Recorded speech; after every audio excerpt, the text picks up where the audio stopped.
जय श्री राम। ये कहानी है कैलाश की।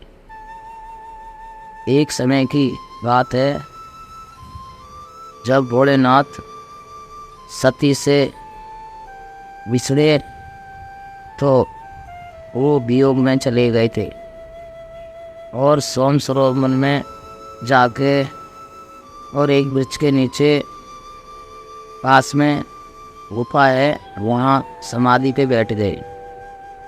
शांत जगह देखे सती माता ने उसका जन्म ले लिया। अगले जन्म की इनकी बहुत ही प्यारी बहन रोहिणी इनको मिली, माता पार्वती को, और उनने पहचान लिया कि सती तुमने दूसरा जन्म ले लिया। पर भोलेनाथ तो समाधि में बैठे हुए, वो बाहर नहीं आएंगे समाधि में। तो उनने बोले जी तुम रुको, मैं जाके प्रणाम करती हूँ और उन्हें पुकारती हूँ। रोहिणी बाहर खड़ी हो गई और माता पार्वती जाके अंदर प्रार्थना करने लगी। बोले प्रभु आंखें खोलिए, मैं वापिस आ गई हूँ। कोई वो ध्यान नहीं दिया, उनका जवाब कोई भी नहीं आया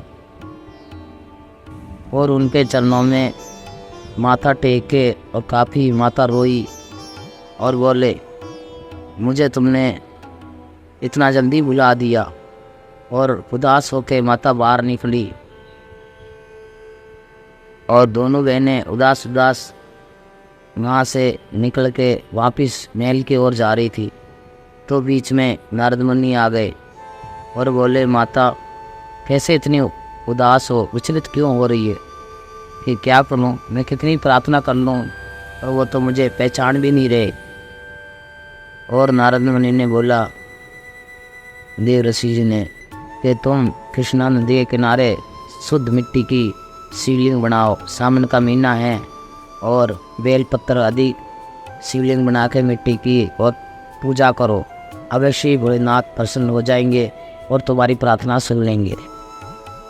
तो जब मिट्टी की शिवलिंग बनाओ तो सोम सरोवर से 11 बार मिट्टी के घड़े लाके उन पे चढ़ाना, अवश्य पसंद हो जाएंगे, तुम्हारी प्रार्थना माते अवश्य सुनेंगे।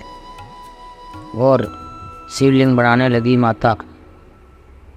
मिट्टी की शिवलिंग कृष्णा नदी के किनारे बैठ के और जितनी बार बनाती सोम सरोवर से जाके घड़ा भर के लाती तो घड़ा भी नहीं भर पा रहा उनका, वहीं खाली हो जाता शिवलिंग के पास आते आते ही। क्योंकि सोम सरोवर में बाबा खड़े होके जो वो जल शिवलिंग पर चढ़ा थी वो खड़े होके पी जाते थे और घड़ा खाली का खाली रह जाता।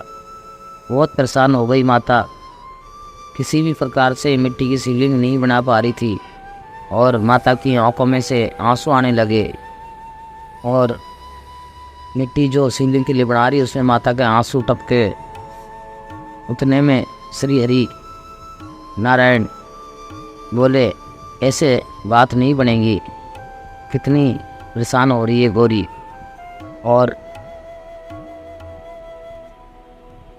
नारायण ने एक चराका का रूप बना के और श्री कृष्णा नदी के किनारे आ गए।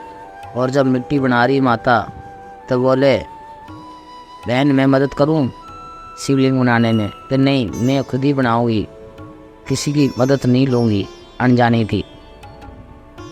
जब श्री हरि ने अपने पीताम्बर में से धागा फाड़ के, और पूर्णिमासी का समय था, और धागा फाड़ के और दिया, बोले इस धागे को मेरे हाथ पे बांध दो, तो फिर तो मदद लोगी, एक भाई की मदद तो ले सकती हो। जब उनने माता ने उनके हाथ के धागा बांधा तो श्री हरि और दोनों माता बनाने लगे। बेल पत्थर चढ़ाए तो बेल पत्थर ऊपर रखते ही सूख जाए। और प्रभु ने मन ही मन में ध्यान लगाया, कही प्रभु इतना भी गुस्सा मत होइए, सती का दूसरा जन्म है, ये पहचानने की कोशिश करो।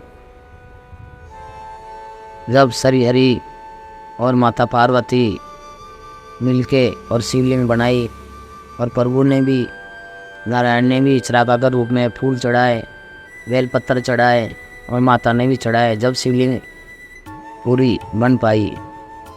और जब पूजा करके जब नारायण चले गए कि बहन आज से मैं तुम्हारा भाई हूँ, पूर्णमासी का त्यौहार बहुत स्पेशल है ये। बहन भाई श्रद्धा भाव से जो बहन अपने भाई की राखी बांधेगी उनकी रक्षा होगी। और फिर नारायण अपने असली रूप में आ गए कि आज से तुम्हारी सारी परेशानियाँ शीघ्र ही दूर होगी और तुम्हारे ब्याह भी शीघ्र ही होगा।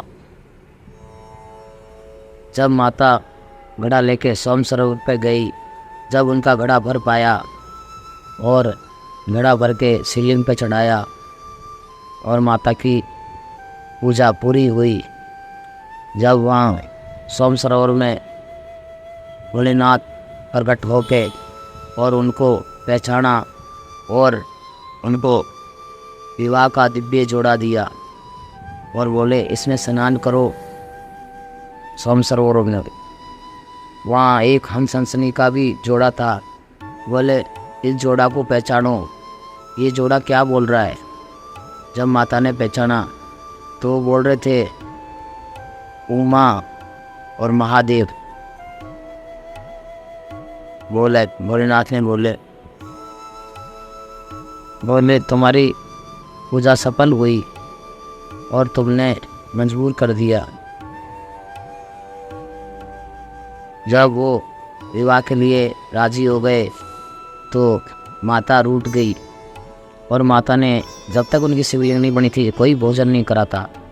तो भोलेनाथ स्वयं खीर बना के और माता को अपने हाथों से सोम सरोवर में एक वृक्ष के नीचे अपने इनका व्रत खिलवाया।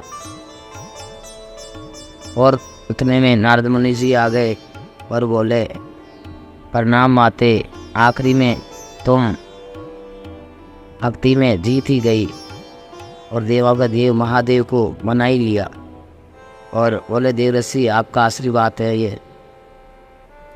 और देवऋषि बोले भोलेनाथ तो है ही बोले, सब कैलाश पे कैसे मिलजुल के रहते हैं, आपस में जो सब लड़ते हैं वो वहाँ सब प्यार से मेल खा के रहते हैं। जय श्री राम।